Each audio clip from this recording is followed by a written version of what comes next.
Ele perdeu tudo e deu a volta por cima. Hoje eu quero contar para você uma história de superação que eu gosto muito. Eu tinha um amigo, quando eu morava no interior de Minas Gerais, no sul de Minas, ele chamava Carlos. E esse Carlos trabalhou para um senhor, que no caso vou preservar o nome, porque ele ainda está vivo e tem histórias aí que eu vou te falar agora. Ele trabalhava para um senhor que era um fazendeiro, e é uma história cheia de altos e baixos, mas também é uma história de superação. Esse senhor, que era um fazendeiro, não o Carlos, o fazendeiro para o qual o Carlos trabalhava. Esse senhor fazendeiro, ele tinha 3 filhos e era viúvo. Lá quando ele tinha mais ou menos quase 50 anos, 48, 49 anos aproximadamente, ele teve um derrame e ficou com o corpo completamente paralisado e ficou muito mal, quase morreu. E por uma situação assim muito desconfortável do destino, né, os filhos dele, os 3 filhos já adultos, maiores de idade, entraram com um processo na justiça e tira uma coisa, tira um outro bem, e aquela questão de o pai já não tem mais condições de administrar os bens, tal, etc. Para resumir a história, fizeram uma limpa, queimaram todos os bens aí, queimaram entre aspas, né, os bens do pai, e colocaram o pai para morar numa casinha na cidade, uma cidade de vilarejo, cidade pequena, próxima ali da fazenda, e morar numa casa onde o Carlos, esse que trabalhava para ele, morava. Então ele estava morando com o Carlos nessa casinha, que era funcionário dele na fazenda. O Carlos cuidava dele e os filhos queimando dinheiro, né, acabando com tudo, destruindo patrimônio. Em pouco tempo, olha, caíram fora e sumiram do mapa, né? O que aconteceu foi o seguinte: esse senhor, esse fazendeiro, apesar dele ter passado por esse derrame e ter ficado muito mal, com o passar dos anos, aproximadamente uns 5 anos, quando ele tinha mais ou menos aí uns 55, 56 anos, ele já tinha restabelecido bastante a saúde dele. Não tinha, obviamente, retomado todos os movimentos, porque o AVC que ele passou foi muito grave, mas tinha recuperado parcialmente os movimentos e já estava conseguindo se comunicar melhor. Nessa época eu conheci eles. Inclusive eu conversei pouco com ele, mas ele me dizia uma coisa que, você vê, essas coisas marcam, né? Fica na cabeça. Ele disse o seguinte para mim, que ele não culpava os filhos dele diretamente, porque os filhos dele, pegando todos os bens e colocando ele para morar com o funcionário que ele tinha na fazenda, lá na cidade, tirando tudo dele, na verdade os filhos agiram exatamente do modo como ele tinha criado os filhos. Ele criou os filhos para vaidade, para ganância, para esse interesse mais material e menos para o interesse, nas palavras dele, menos para o interesse da religião, da fé, da boa vontade, por assim dizer, né? Que seria o caminho da espiritualidade. Então ele, apesar de ficar muito triste, ele entendia os filhos, porque os filhos só colocaram em prática o que a vida inteira ele educou os filhos para aquilo, né? Para só pensar no material. Ele estava triste com a situação, mas uma coisa levou a outra e ele se culpava muito por isso. Bom, mas a história não para aí.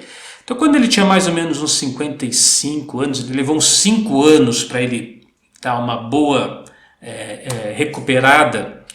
E o Carlos, que era funcionário dele na fazenda, tinha um sítio, uma chacrinha lá no interior do sul de Minas. E nesse sítio ele produzia queijo. Então esse fazendeiro, agora já sem nada, ia lá ajudar o Carlos, já tinha recuperado parte dos movimentos na produção do queijo, e embora ele não tivesse mais nada, os filhos tivessem queimado todo o dinheiro dele, sumiu aí pelo mundo, mas ele tinha contatos ainda, ele conhecia pessoas influentes, ele tinha contato nos bancos, ele tinha contatos com fornecedores, com empresas, com donos de supermercados, porque antes ele era muito rico, ele perdeu tudo, os filhos tomaram tudo dele, mas ele continuou, né, com aquela cabeça, com o espírito empreendedor de fazendeiro que ele tinha. E ele começou a ajudar o Carlos, ele como que adotou esse meu amigo Carlos, começou a ajudar o Carlos a prosperar. Então naquela fabriqueta de queijo que ele tinha no sítio, eles ampliaram um pouquinho a produção, ele conseguiu formalizar uma venda com o supermercado da cidade, depois com outro mercado, foi no banco, conseguiu um financiamento na Caixa de equipamento, e acho que foi um equipamento de pasteurização na época, eu não entendo muito bem como é que essas coisas funcionam, mas conseguiu financiamento de equipamentos para expandir a produção, conseguiu novos contatos, conseguiu novas vendas. Não deu muito tempo, aí eu não sei precisar exatamente quanto, não deu muito tempo, eles estavam com uma empresa de laticínio montada. E passou-se mais um tempo, essa pequena empresa cresceu e essa empresa de laticínio estava faturando, eles estavam ganhando mais dinheiro do que ele ganhava quando ele tinha a fazenda. Olha que interessante. Então ele não tinha nada, mas ele tinha os contatos, ele tinha a cabeça dele, ele sabia como acionar as pessoas, ele perdeu a fazenda, mas agora era dono dessa fábrica de laticínios com o Carlos, que era ex-funcionário da empresa dele. Inclusive, daquilo que eu sei, dos 3 filhos, perdeu as estribeiras, né? Entrou pelo mundo das drogas, passou por caso de recuperação, se bobear ainda está até hoje passando aí por esse processo de tratamento. O outro filho eu não sei dizer, mas um dos filhos, acho que o mais novo, está trabalhando hoje nessa fábrica de laticínios como empregado do Carlos, né? Com o pai lá e com o Carlos, mas sob orientação direta. Então ele era antigamente na fazenda, né? Era o pai e os 3 filhos, o Carlos trabalhava para eles, e hoje o Carlos com a fábrica de laticínios, com esse ex-fazendeiro, né? O 3º filho trabalhando diretamente aí sob o comando do Carlos. Mas é interessante porque essa história, essa fábrica existe e tudo mais, essa história ensina algumas coisas interessantes, né? Porque acho que o primeiro ensinamento, que o mundo dá voltas. O mundo dá voltas e, veja só, ele podia ter entregue os pontos, né?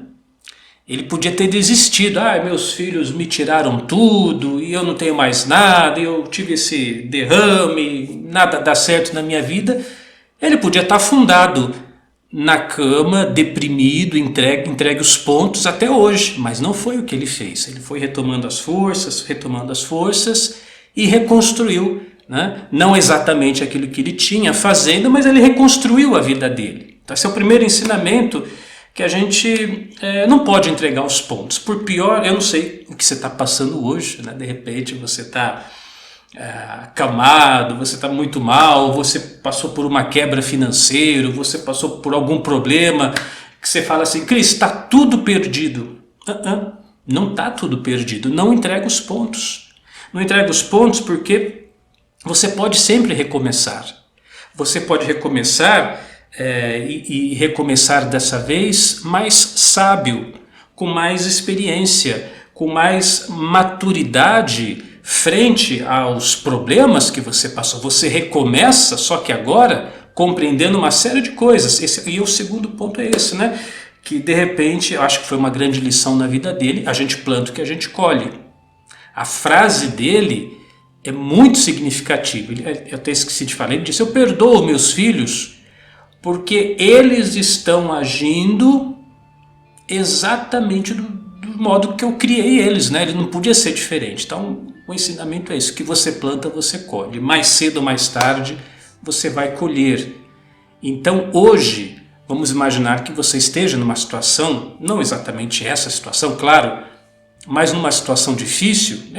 Lembre-se do seguinte, a gente planta e a gente colhe. O que a gente coloca, né, a nossa ação, as nossas escolhas, as nossas opções na mesa, no grande tabuleiro da vida, e os resultados vão vir de acordo. Agora, independente do que você está passando hoje, se você perdeu, se você fracassou, se você caiu, se você adoeceu, se deu tudo errado, meu amigo, não entrega os pontos. Quem sabe você está ouvindo esse vídeo hoje, que é um convite, hein?